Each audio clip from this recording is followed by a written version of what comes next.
house. Time to grab a seat, my friends. I am currently at my daughter's wedding. That's right. I'm sure I'll have lots of stories to tell you when I get back. But I want you to go ahead and grab your seats because I'm going to introduce you to someone, and I'm very excited to do it. In my absence, I invited my friend, Dr. Mike Tapper. I thought, who would be great to talk about the next kind of love of God? And he immediately came to mind. He was just voted Professor of the Year at Indiana Wesleyan University by the students because he's that great. Not just because he's a great teacher, but he's just a great person. He cares about people and he loves the Lord. And I am thrilled that he's going to be able to invest into our house today. So if you would just give an overwhelmingly warm welcome as Dr. Mike Tapper comes to the stage. Oh, man. You guys, Freedom House, this is such an honor to be here. I mean, there are honors in life, and then there are real honors. And being here this morning is a real honor. My name is, this is how I'm going to introduce myself. My name is Mike, not Heather. That's my name, Mike, not Heather. Heather's a great friend of mine, and I know what it's like to be a guest speaker, and I know that you're probably used to the amazing Heather. Thank you so much for making me welcome. A lot of churches aspire to be welcoming, but they actually have a hard time doing it. And I want to tell you, first impressions, Justin and I over here are both first attendees. And my first impression, Justin, my first impression of this amazing place is overwhelmingly positive. From the second that I walked into this building, people have been welcoming and awesome and wonderful. So thank you for making me feel so welcome. You do a good job. Give yourselves a hand. Yeah, give yourselves a hand. Yeah. A bit about myself. I am living my best life right now. Half of my life, vocational life, has been as a pastor. The other half has been in higher ed. I teach at Indiana Wesleyan University, where I have the good privilege of teaching great students like Bella Semple. Shout out to Bella. Yeah, some of you know Bella. Yeah, right. I teach theology and worship studies there at Indiana Wesleyan. Have some great students. Life is good for me. My family consists, I think there's a picture there of my family. My family consists of my wife of 27 years. Yep, Christy, she's amazing. And 4 kids, 21, 19, and 18. A whole range. Some of you are parents to adult children. I pray for you. You pray for me. Yeah, for sure. I was born in Canada, so I kind of speak English, but not really. It's sort of a weird sort of English where I say things weird. I say sorry a lot. You'll hear that. It's cold in Canada. It's not cold today. How many of you like the heat? Oh, some of you are like, give me 110 degrees. Give me global warming. Just pour it on. Others of you here are like, oh my goodness, give me January -10. Is that you? Yeah, -10 in January. Yeah, for sure. Born and raised in Canada. My family and I moved to Indiana just a year ago. So go Pacers. Hey, yeah, big game tonight. Wow. Yeah, they're going to win for sure. Moved to Indiana a little over a year ago. So a lot of things are brand new for me. I met the Tag family earlier, just a little bit ago. They moved here a year and a half ago here to Anderson. My family and I moved to Marion, Indiana about a year ago. And so if you've moved to new places, you would know what it's like to establish new relationships. It's great. I've met a lot of amazing people already this morning. But investing in relationships, new relationships, it's hard. It takes time investing in relationships. Relationship is hard work. And like many of you, you don't know me. I really don't know you. For me at least, when it comes to relationships in my life, some of those relationships represent some joyful stories. And some of those relationships are kind of heavy. Kind of heavy. Some of those stories are beautiful and redemptive and amazing. And others have left some kind of deep scars on my heart. I'm just going to be honest with you. Pastor Heather's an honest pastor. She gave me permission to be honest here this morning. I'm just going to be honest with you. Relationships provide for us some of our greatest joys in life and our deepest pains, don't they? They're at the center of who we are. Relationships are. We can't live without relationships, but they're hard. They're hard. This morning, we're turning to the well-known story of Joseph. Many of you know this story, Joseph in Genesis. It's one of the most peculiar relationship stories in all of Scripture. Now, Heather tells me that you've been working through a series this summer. It's called, what is it? The Summer of Love. Everybody just say it. You got to have the love. Summer of Love. Yeah, that's right. Yeah, 2 weeks ago, it was multifaceted Sorge love. Do you remember the prism? Do you remember from a few weeks ago? And this week, the focus is philia love, brotherly love, sisterly love. Our amazing worship leader alluded to brotherly love. I caught that. Well done. Well done. I'm going to give you the key idea out of the gate this morning. Right out of the gate. The key idea in this message is pure and simple. And here's what it is. God made us for relationship. God made us for relationship. But we find this truth this morning in a different sort of way than the last 2 weeks. So unlike last week with its romantic, tenacious, eros love, what did Pastor Heather call it? Spicy love? Yeah, spicy love. Yeah. By the way, if you're watching, Heather, thank you for not giving me eros as a guest speaker. Thank you. Thanks for that. Congrats on the wedding, too. We're happy for you.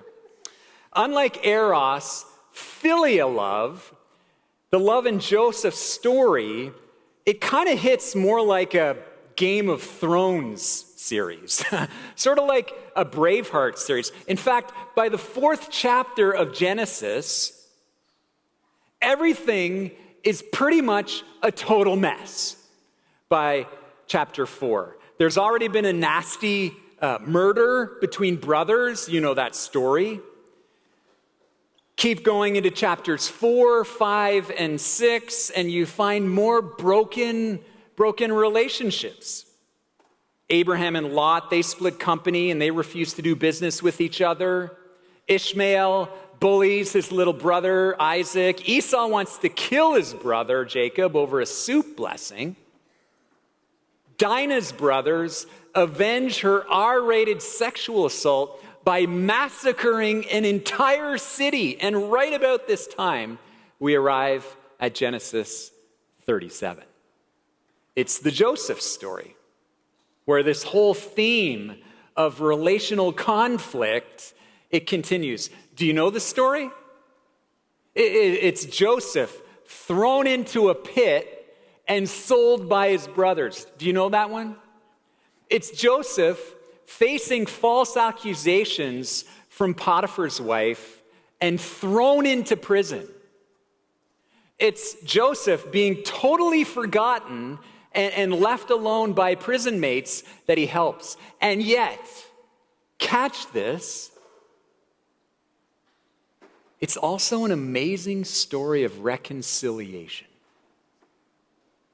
and healing and growth and strength, even through it all. And so, Freedom House, we ask ourselves this morning, how does the story of Joseph arrive at the redemptive end that it does in Genesis chapter 50, where he forgives his brothers, where he reunites with his extended family, and lives in reconciled relationship with those who betrayed him? Because let's be honest, many of our relationships don't head in that direction. Can I be frank? As I preach this morning, some of my relationships haven't arrived yet at reconciliation. I'm just being honest with you this morning. They haven't moved from brokenness to healing yet. Truth? Some have moved from closeness to distance, from laughter to silence, from trust to avoidance. Now, I may be alone here this morning, but maybe you know that pattern too. Maybe you've watched a relationship dissolve slowly. Not because of some catastrophic event or moment, but because over time, two people simply forgot how to care for each other. Maybe you're part of a friendship that once felt like home, but now it feels like a ghost town. Unanswered texts, unmet expectations. Maybe you're living with someone today where there's a hallway between your rooms, but it might as well be 1,000 miles. What began with joy unraveled into confusion. What felt stable fractured without warning. What seemed like love ended in resentment or cold civility. How in the world did we get there? How in the world did we get there? Folks, we don't talk about it much, but some of our relationships haven't healed yet. They've gone from good to bad, and sometimes from bad to worse. Friends, that's what makes the Joseph story that we're looking at this morning so powerful and so strange. Because in a book filled with relational collapse, this story about Joseph, somehow it runs in reverse. While everyone else in Genesis seemed to be in wrecking relationships left and right, Joseph, by some miracle, walks a different path. A path through betrayal, through injustice, and through abandonment, but somehow it ends in grace and reunion and healing. So we got to ask the question, why? How? Joseph's story bends toward redemption. Here's partly why. Listen. Joseph's anchor isn't in his circumstances. Did you hear it? Joseph's anchor is his God.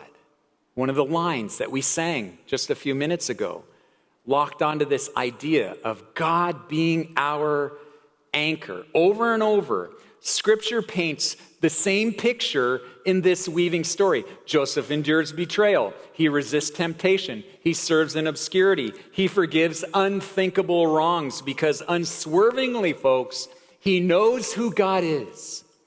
He knows who God is. When Potiphar's wife attempts to seduce him, what does Joseph say? Genesis 39, verse 9. How could I do such a wicked thing and sin against God? When he's in prison, and the cupbearer and the baker, they come to him with dreams. Genesis chapter 40, verse 8, Joseph responds, do not interpretations belong to God? When Pharaoh says, I hear you can interpret dreams, Joseph says, hey, look, I can't do it. But God will give Pharaoh the answers that he desires. Even when Joseph names his children, Manasseh and Ephraim, in Genesis 41, their names declare what God has actually done for him. Manasseh literally means, it says there, God has made me forget all my troubles. And Ephraim, it says there, means God has made me fruitful in lands of suffering. Later, when his brothers arrive, Joseph tells them in Genesis chapter 42, verse 18, do this and you will live, for I fear God. Genesis 42.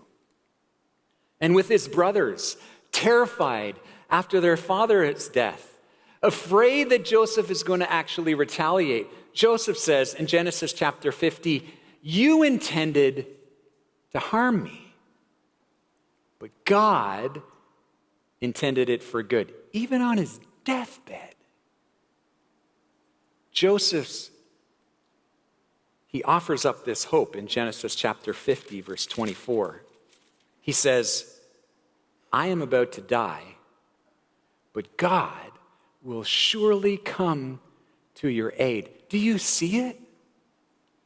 All through Joseph's life, his view of his circumstances is rooted and anchored in who God is. It's the compass.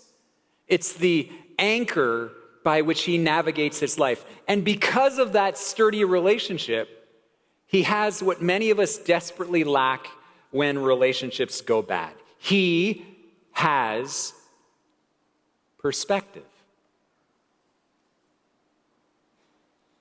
He has perspective. One of the most humbling experiences that I ever have had in my life involved getting lost in the woods. Like, not just like sort of lost, like really lost. I see a smile. Have you been lost in the woods before? Yeah, like really lost? Yeah. Anybody else? Yeah. All right, okay, yeah. Some of us are clearly directionally challenged. Like, it was the compass's fault in my case. It was the compass. The compass made me do it. Yeah. I was really lost, like calling a search team lost. Yeah, like that was it. I did it. When I got lost good, right? And so I'm dehydrated and I'm disoriented and I'm confused. Here's the worst part for me in this little story. Pretty serious at the time. And I feel kind of embarrassed as I share this with you this morning. My instinct was to panic. My instinct was to panic. I panicked. And instinctually, my instinct was to scramble in the valley rather than actually to climb higher and actually get perspective. Instead of doing that, I scrambled. Is that not the same thing we do sometimes when it comes to our relationships? Are you with me? When things get weird in relationships, when things get cagey or strange, we tend to stay low in the valley, don't we? Consumed by those circumstances, consumed by that hurt. She hurt me. He hurt me. Consumed by that confusion. We panic. We scramble. We lose our bearings. But Freedom House, a life tethered to God, climbs higher. It climbs higher. Listen, it doesn't deny relational pain. Some of you know deeply what relational pain is like. You're experiencing it right now, probably. It doesn't deny relational pain. It just sees from a different vantage point. Joseph could say, you meant evil against me, but God meant it for good, because he's viewing life from a higher perspective, from a mountain, if you will, not a valley of fear. So let me ask this morning, how's your relationship with God? How's your relationship with God? You don't know me, I don't know you, but I can probably tell you how your relationship with God is based on a quick assessment of how well you're assessing adversity and disappointment in your relationships. These days, are you reacting from the valley, or are you responding from the summit? Joseph's life, it teaches us this, that even when life hurts, God remains good. Friends, that's not just good theology from an egghead theology professor. That's real life. That's real life. It's survival. It's what allows Joseph to forgive, to bless, to embrace those who once betrayed him. Because, friends, we were made for relationship. And right relationship with God is the first, most vital relationship of all. Well, secondly, here's something else I find really fascinating about this particular story. And it's not just that Joseph's got perspective because of his clear view of God. It's also in his understanding of himself. It's his understanding of himself. Joseph is grounded. Joseph knows who he is. But maybe better, Joseph knows who he's not. Did you hear that? One way we see evidence of this is through his emotional expression, actually, in this particular story. Folks, Joseph doesn't buy into some false ideal of stoic masculinity. Joseph actually cries in this story. Joseph is not afraid to cry. If you read this story from beginning to end, Genesis chapter 37, all the way to Genesis chapter 50, we see Joseph, interestingly, he's not afraid to cry. Are you afraid to cry? No, some of you are like, nope. Some of you, those tear ducts, they're all dried up. They're all dried up. Joseph's not afraid to cry. In fact, Joseph's tears spill all through the pages of this story. But what's striking in this story about Joseph and his tears is why he's crying. I want you to notice this with me this morning. He doesn't cry when he's thrown into a pit. Nope. He doesn't cry. He doesn't cry when he's sold into slavery. Nope. He doesn't cry. Does he cry when he's falsely accused and imprisoned? Nope. Not even when he's forgotten in that prison by the very man that he has helped. Nope. Catch this. There are no tears of self-pity. No cries for justice even. No emotional breakdown in the middle of it all. But he does cry when his brothers confess their guilt. Genesis chapter 42:21. And he cries when he sees Benjamin, his younger brother, for the first time. Genesis chapter 43, verse 30. He sobs. He weeps, it says, when he eventually reveals himself to his brothers. Genesis 45, verse 2. And again, when he embraces them. Verse 14. He weeps when he finally sees his father Jacob after years when they arrive in Egypt. Genesis 46:29. And again, when his brothers throw themselves down after Jacob dies, begging for mercy. Genesis chapter 50, verse 17. Can you see it? Joseph's tears are always relational. His tears are always relational. They don't flow from wounded pride. They flow from the restored connection. He's tender, folks, not for his own sake, but because he deeply values people. I can tell at Freedom House already that you deeply value people. It flows out of you. It flows out of you. Joseph is tender. Again, not for his own sake, but because he deeply values people. And then comes one of the most important lines in the whole story. It's just after his brothers have confessed their sin against Joseph and they're literally begging for forgiveness. You know what this is like, some of you. You've literally begged for forgiveness. God, or person, friend, forgive me. Here's Joseph's response. Genesis chapter 50, verse 19. He says rhetorically, am I in the place of God? Am I in the place of God? It's a stunning and a telling response, and a defining one, really. Joseph here has the right to claim authority and power, frankly. He has every right in the world to claim his authority. By this point in time, he's the second most powerful person in the whole world by this particular time in the story. He can punish. He can retaliate. But instead, he releases. He releases.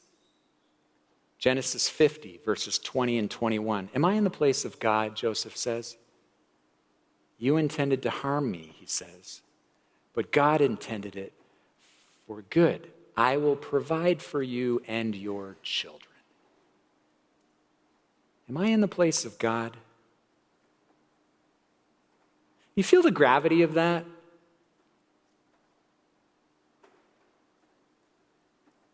Joseph has every right in the world to demand retribution. He's been wronged. He's been wronged. But he chooses mercy in his relationships. Not because the people who have offended him or hurt him deserve it, but because he knows he's not God.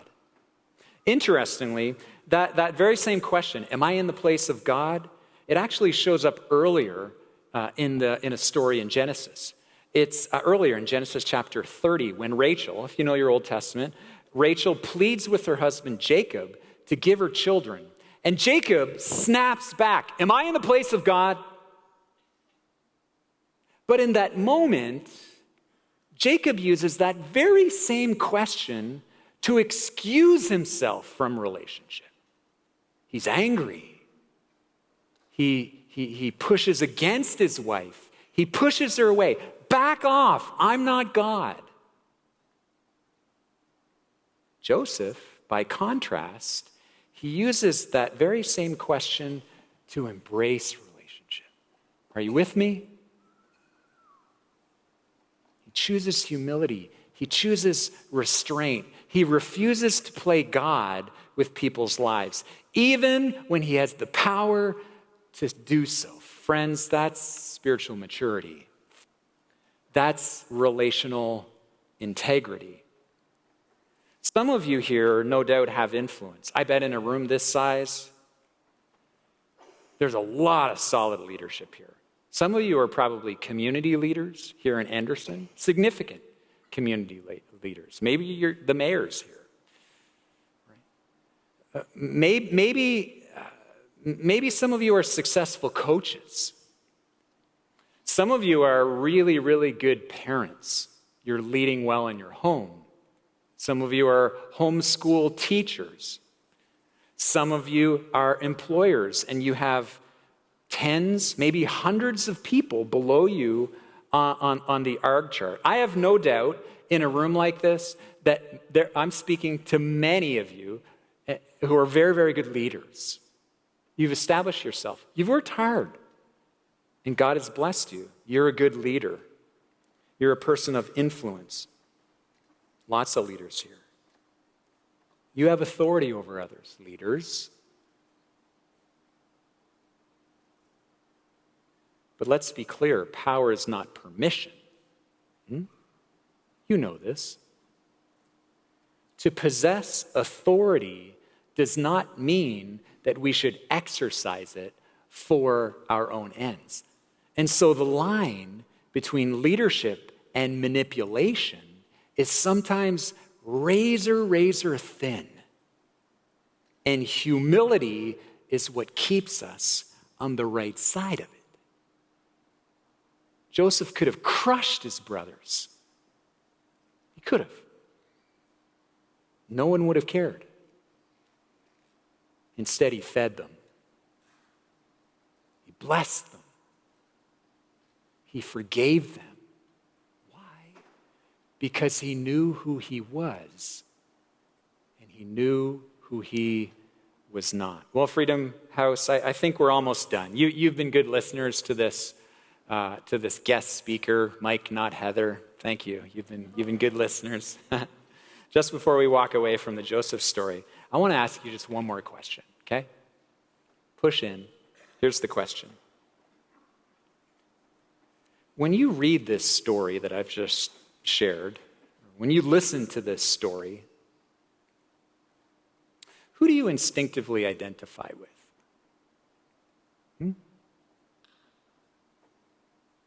Who do you identify with? If you're like me, probably see yourself in Joseph, the misunderstood one, the one who was mistreated, the one who tried to do the right thing and still got thrown in the pit. And truthfully, some of you have been Josephs. Some of you currently are Josephs right now. You've been betrayed. You've legitimately been overlooked. You are being abandoned right now, falsely accused in a relationship. Some of you here today are Josephs carrying the weight of someone else's sin. Let's be honest, the world is broken and people do hurtful things. Some of you are Joseph this morning. You're victims. But can I push just a little bit deeper? Because if we're being honest, many of us aren't just Joseph in this story. Sometimes we're his brothers. Sometimes we're the one holding the grudge. We're the ones who envy. We're the ones who lie. We're the ones who label and exclude and mistreat and ignore. Sometimes we're Potiphar's wife, quick to accuse to protect ourselves. Sometimes we're the forgetful cupbearer, grateful in the moment, absent when it counts.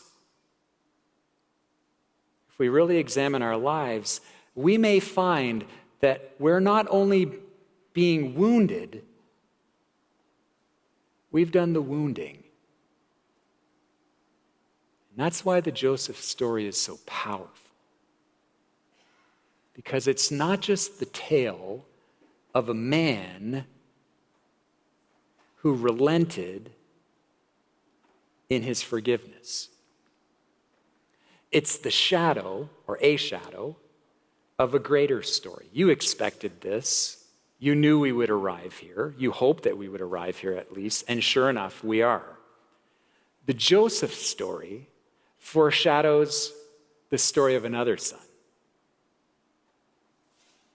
betrayed by his brothers and friends, falsely accused, thrown into a pit, as it were, left for dead, who rose not in vengeance, but in resurrection. A story where God, the Son, steps into human brokenness, the human brokenness that we all caused, absorbs the weight of that betrayal, and offers mercy instead of justice. The New Testament puts it this way as the worship team comes. This is Paul in 2 Corinthians chapter 5, and this is how we'll close this morning. It's paraphrased from the Message. God put the world square with himself through the Messiah, giving us a fresh start by offering forgiveness of sins. He's given us the task of telling everyone what he is doing. Listen, we're Christ's representatives. God uses us to persuade people to drop their differences and enter into his work of reconciliation. Become friends with God. He's already a friend with you. How? In Christ. God put the wrong on him who never did anything wrong so we could be made right with God. Friends, that's the gospel. That's the gospel message. We were made for a relationship. Relationship with God, relationship with one another, and in Jesus, God has made both possible. So wherever you find yourself here this morning, Maybe you're in the pit. Maybe you're in the palace. Maybe you're in a place of power. Maybe you're in a season of regret. The invitation is the same. The invitation is, come home. Come home and be reconciled.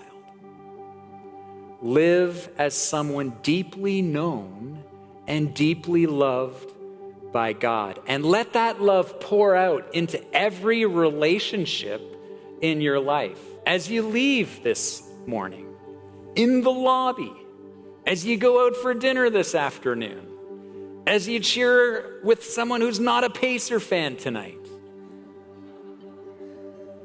Let love pour out of every relationship in your life. I like how theologian Robert Schreiter puts it. True Christian relationship is not something to be achieved or mastered, he says. It's something discovered. The power of God's grace welling up in one's life. May that grace well up in you today. Thank you for being so welcoming this morning. Would you stand? Let's sing a closing.